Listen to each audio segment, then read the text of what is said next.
அவர் இல்லாத இடத்துல இருக்க முடியாதுன்னு இப்ப ஏன் வந்திருக்கேன்னா அவரு தெய்வமா எங்க கூட இருக்காருன்னு நினைச்சு நான் வந்திருக்கேன். நான் ஒரு தலைமைச் செயலகத்துல தான் ஒர்க் பண்றேன், சட்டசபையில தான்.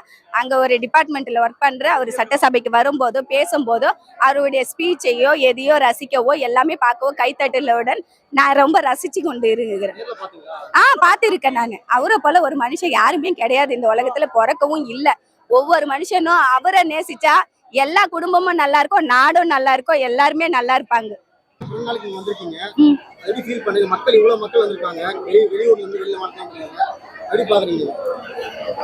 மக்கள் இங்க இருந்தோம், வெளியூர்ல இருந்தோம், எங்க இருந்தோம், வெளிநாட்டுல கூட வரலாங்க. ஏன்னா அவரு செய்யற சேவை 1 2 இல்லைங்க. இந்த உலகத்துல எந்த மகானும் அந்த மாதிரி செய்ய மாட்டாங்க.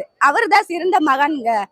உணவு, பசி, தூக்கம் இல்லாம போறது இதெல்லாம் என்ன அவரு கஷ்டப்பட்ட ஒரு சம்பாத்தியமும் சரி, எந்த ஒரு அடுத்தவங்களுக்கு